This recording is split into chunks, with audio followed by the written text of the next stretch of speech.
డ్యూటీకి వెళ్ళాల్సిన అవసరం లేదు, మనం ఇంటి దగ్గరనే ఉండిపోదాం అని నేను చెప్పిన సార్. మరి నువ్వు ఎప్పుడు చెప్పింది, నువ్వు ఇప్పుడు ఎందుకు చెప్తున్నావు, నువ్వు నన్ను తీసుకెళ్ళడం అవుతుందని నువ్వు అట్లా అంటున్నావు అంటే, లేదు నేను చేయను, సర్వీస్ చేయను, నాకు టార్చర్గా అనిపిస్తుంది అక్కడ, 1 వీక్ నుండి నేను తినలేదు, కంటికి నిద్ర లేదు అని చెప్పారు సార్. తీసుకున్నాడు.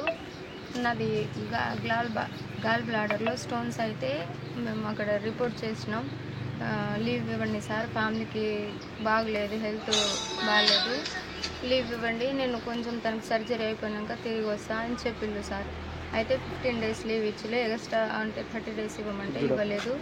15 days లీవ్ ఇచ్చిళ్ళు, అది అయిపోయి అది 28కి అడ్మిట్ అవ్వాల్సింది, అది క్యాన్సిల్ అయిపోయింది. మళ్ళీ July 10కి 14 ఉందిరా, ఓటీ నడుస్తుంది, ఇప్పుడు లేదంటే 10 days గడిచిపోయినాయి. 5 daysలో మేము మళ్ళీ 11/6కి తన రిపోర్టింగ్ అయితే నాతోటి వెళ్తా, నేను మళ్ళీ మండే కల్లా లీవ్ ఎక్స్టెండ్ చేసుకొని వస్తా, లేకుంటే ఐ కార్డ్ ఇచ్చేసి నేను మళ్ళీ వచ్చేస్తా అన్నాను సార్.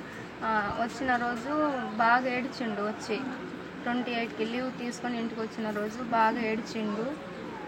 ఏమైంది అంటే చాలాసేపు ఏడ్చిన తర్వాత అన్నాడు, నేను డ్యూటీకి వెళ్ళలేను, నేను ఇంటి దగ్గరనే ఉండిపోతా, నేను సర్వీస్ చేయను అంటే. 10కి సర్జరీ అయిపోయింది, 11కి రిపోర్ట్ ఉండే తనకి.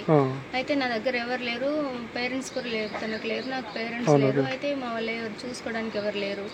అయితే మా హస్బెండ్ వాళ్ళ ఫ్రెండ్ ఉన్నాడు HYDలో, తను డ్రైవింగ్ చేస్తాడు. తను వాళ్ళ ఆవిడని తీసుకొని వస్తా అన్నా, నువ్వు వెళ్ళు, సరే నేను చూసుకుంటా చెల్లిని అన్నాడు సార్.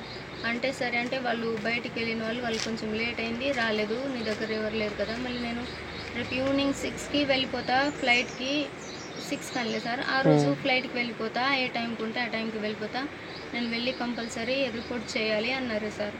వెళ్తే నాతోటి నేను వెళ్తా, నేను మళ్ళీ మండే కల్లా తిరిగి వస్తాను, నీకు మండే డిశ్చార్జ్ ఉంది అని చెప్పిళ్ళు సార్. సరే నువ్వు వస్తావు, సరే అయితే తిరిగి వచ్చాయి, నేను ఇక వాళ్ళు తలుచుకుంటే అడ్వాన్స్ లీవ్ కూడా ఇస్తారు అని చెప్పిళ్ళు సార్. సరే అయితే తీసుకొని రా, లేకుంటే నన్ను కూడా తీసుకెళ్ళి నీతో పాటు, అదేం కాదు నేను నీతో పాటే ఉంటా, నీ హెల్త్ కొంచెం బాగైనాకనే నేను మళ్ళీ సర్వీస్కి వెళ్తా అని అన్నాడు సార్.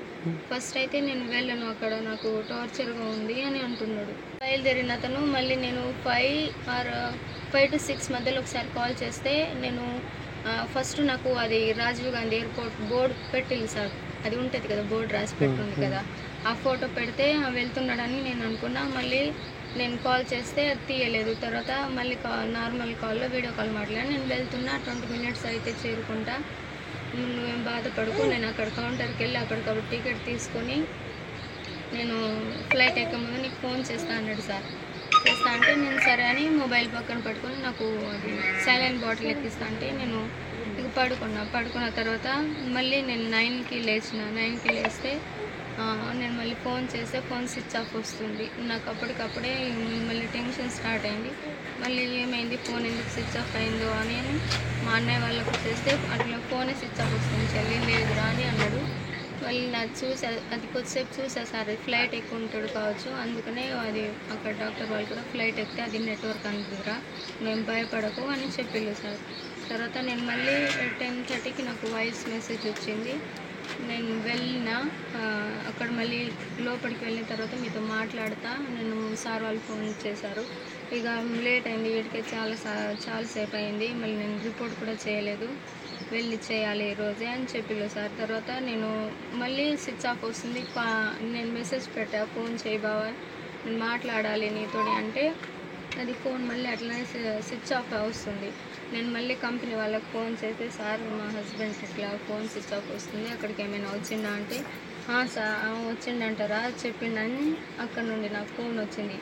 సర్లే అని నేను మళ్ళీ కార్ తీసుకొని వెళ్ళండి, అది కార్ అక్కడ ఉందో లేదో అని మా బ్రదర్ తోటి చెక్ చేయించిన సార్. కార్ అక్కడ లేదక్క, రాలేదు, నేను పార్కింగ్ ఏరియాలో మొత్తం చూసిన అంటే, నేను మళ్ళీ అక్కడికి కాల్ చేసి చెప్తే, సార్ అక్కడ ఏం లేదు, మరి ఎట్లా అని మీరు చెక్ చేయండి అని అంటే, అక్కడ డాక్టర్ వాళ్ళు వేరే వాళ్ళకి చెప్పి కంపెనీ వాళ్ళకి మెసేజ్ పెట్టిళ్ళు, ఇట్లా ఫ్యామిలీ తన ఏడుస్తుంది, వెళ్ళలేదని చెప్తుంది, మరి ఫోన్ స్విచ్ ఆఫ్ వస్తుంది, వెళ్ళి చూడండి అని అంటే, వాళ్ళు చెక్ చేసి వాళ్ళు ఏం చెప్పలేదు సార్ ఆ రోజు నైట్. మళ్ళీ నాకు నేను 12కి లేచి మా తమ్ముడిని అడిగినా, మరి ఎక్కడైనా ఎతికినవరా అంటే, మొత్తం ఎతికినాక ఇక్కడ లేడు బావా అంటే, ఇక అట్లనే మా అన్న వాళ్ళకి కాల్ చేశాను, మరి అన్న ఏమైనా తెలిసిందా అని అంటే ఏం లేదు. నేను గూగుల్ ఫోటో ఓపెన్ చేస్తే అందులో ఒక ఫోటో వచ్చింది. అది నాకు భయమైంది, ఈ ఫోటో ఇక్కడిది, మరి బాగా అటు వెళ్ళింది, ఈ ఫోటో నాకు ఎందుకు వచ్చిందని నేను ఆ ఫోటో మా అన్నకి పంపిస్తే, చెల్లి ఇది శ్రీశైలం డ్యామ్ రా అన్నాడు. డ్యామ్ అని అంటే, అన్న నాకు భయం అవుతుంది, టెన్షన్ అవుతుంది, మరి ఈ ఫోటో ఎందుకు పెట్టింది, బాగా ఎయిర్పోర్ట్కి వెళ్ళింది అని నేను చెప్పిన సార్. అయితే నువ్వు కంగారు పడకు, మళ్ళీ స్టిచెస్ అయిపోయి వస్తే నువ్వు కూర్చొని టెన్షన్ ఏం తీసుకోకు, గాబరైపోకు, నువ్వు ఒక్కదానివే ఉన్నావు అక్కడ అని మా అన్నయ్య వాళ్ళు నాకు చెప్పిళ్ళు సార్. వాళ్ళు అప్పటికే అది సెర్చ్ చేస్తున్నారు, ఫోన్ వాళ్ళు ట్రై చేస్తున్నారు, ఆ ఫోన్ కలవటం లేదు. మళ్ళీ నేను కంపెనీ వాళ్ళకి ఫోన్ చేస్తే మీ సార్ అక్కడికి వచ్చిండు, మా కాలేజ్ చెప్పిండు మళ్ళీ వాళ్ళు అన్నారు సార్. అయితే నాకు సరే అని నేను ధైర్యంతో ఉన్నా. మళ్ళీ నెక్స్ట్ డే మార్నింగ్ వస్తే లేదు మీ హస్బెండ్ ఎక్కడికి రాలేదు, డ్యూటీకి రాలేదు, ఎక్కడికి వెళ్ళిండో మీరే చెప్పండి అని చెప్తే, మళ్ళీ నేను మా వాళ్ళతోటి ఇక్కడ అప్లికేషన్ పెట్టమని చెప్పిన సార్. వాళ్ళు వెళ్తే అప్లికేషన్ తీసుకోలేదు పోలీస్ స్టేషన్లో. మీ ఆయన ఎక్కడి నుండి మిస్ అయ్యిండో, అదే ఎక్కడి నుండి వెళ్ళిపోయిండో అక్కడే వెళ్ళి కంప్లైంట్ ఇవ్వండి, మేము ఇక్కడ తీసుకోలేమని అన్నారు సార్. అయితే మేము ఆ క్లూ తోటి, అది నాగార్జున సాగర్ శ్రీశైలం డ్యామ్ ఉంటుంది కదా సార్, ఆ ఫోటో క్లూ తోటి ఇక మా అన్నయ్య వాళ్ళు వెళ్ళారు. 3-4 days, ఇవాళ 4 days అవుతుంది. వాళ్ళు కూడా ఏడుస్తున్నారు, అసలు వాళ్ళు ఎత్తుకున్నట్టు చోటు లేదు. మళ్ళీ వెళ్ళిన వాళ్ళు కూడా ఎవరు కోఆపరేట్ చేయట్లేదు సార్. ఇట్లా ఏంటంటే మీరు వాళ్ళు కోఆపరేట్ చేయట్లేదు, వాళ్ళతోటి తిరుగుతున్నారో లేదో మాకైతే తెలియదు, మేమైతే ఎత్తుకుతున్నాంలా చెల్లె, ఇంతవరకు ఇన్ఫర్మేషన్ లేదు అని అన్నారు సార్.